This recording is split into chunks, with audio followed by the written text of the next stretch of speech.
Imagine a smoke-filled room in Washington, D.C., the summer of 1971. Three men sit around a table, one pacing, one sweating, one pretending not to panic. The phones are ringing off the hook. Foreign governments are demanding gold, Rio gold, faster than the White House can print excuses. And in the hallway, an aide whispers the sentence every president fears. "Sir, the vaults are almost empty."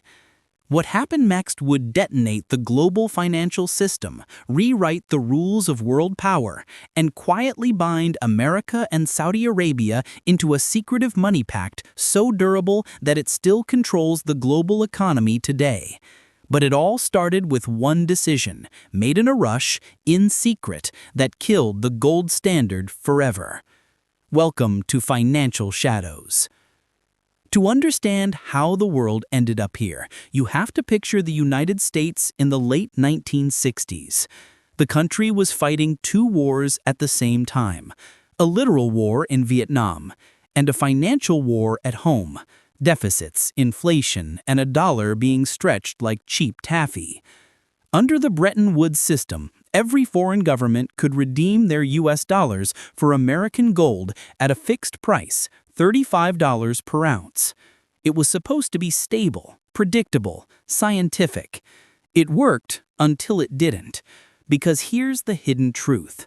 By 1971, the U.S. was printing more dollars than it had gold to back it. Europe knew it. Japan knew it. Even Charles de Gaulle, the French president, practically sent a battleship to pick up his gold, just to make a point. Gold was flying out of Fort Knox faster than U.S. politicians could say, "We'll deal with it after the election." Behind closed doors, Nixon's advisors warned him, "Mr. President, if another country asks for their gold, we don't have enough." So Nixon called a meeting, a secret one, at Camp David. No press, no leaks. Just a handful of officials, cigars, legal pads, and one impossible question. How do you save a currency that's backed by a metal you don't have? Inside that room, the atmosphere was electric and terrified.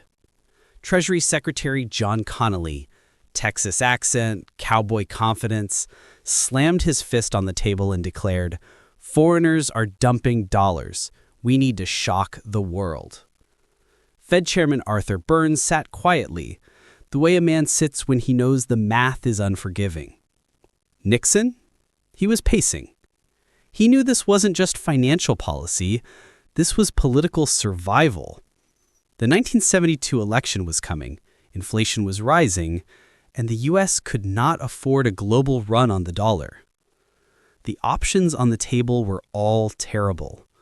Raise interest rates, which would kill the economy, cut spending, which Congress would laugh at, devalue the dollar, which would admit weakness, close the gold window, which would, well, blow up the global monetary system.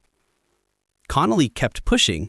He insisted the world needed to be managed, that America needed to protect itself, and that the U.S. had one advantage no one else had. "The dollar may be our currency, but it's your problem," he famously said. The room went silent. Because Connally had just spoken an unspoken truth. If the world depended on dollars more than gold, then maybe the U.S. didn't need gold at all. Nixon nodded, slowly, like a man realizing he's about to do something that will be studied in textbooks for the next 500 years. "How fast can we do it?" Nixon asked. Connally, "Immediately." And with that, the decision was made. The United States would sever the dollar's link to gold. But here's the part most people never hear. The government didn't fully understand what would happen next. Would other countries revolt? Would the global financial system collapse? Would inflation explode? Would the entire post-war economic order fall apart? Nixon didn't know. No one knew. But they were out of gold. And out of time. On August 15, 1971, Nixon went on national television, calm, poised, and sounding like a man protecting the American people. He announced his temporary suspension of dollar-to-gold convertibility. Temporary. That's cute. Because the moment he said it, the gold standard died. Not with a vote in Congress, not with a gradual policy shift, but with a single televised sentence. The world woke up the next morning in a brand new economic era. Fiat-currency. No gold, no metal, just trust. Or more accurately, forced trust. Because every country that held dollars now had no choice but to pretend they were as good as gold. But here's the twist. Nixon and his team soon realized something terrifying. If the dollar was no longer backed by gold, then what would keep the world using dollars? What would stop nations from switching to their own currencies or to something else, anything else? The answer came from the most unlikely place, the deserts of Saudi Arabia.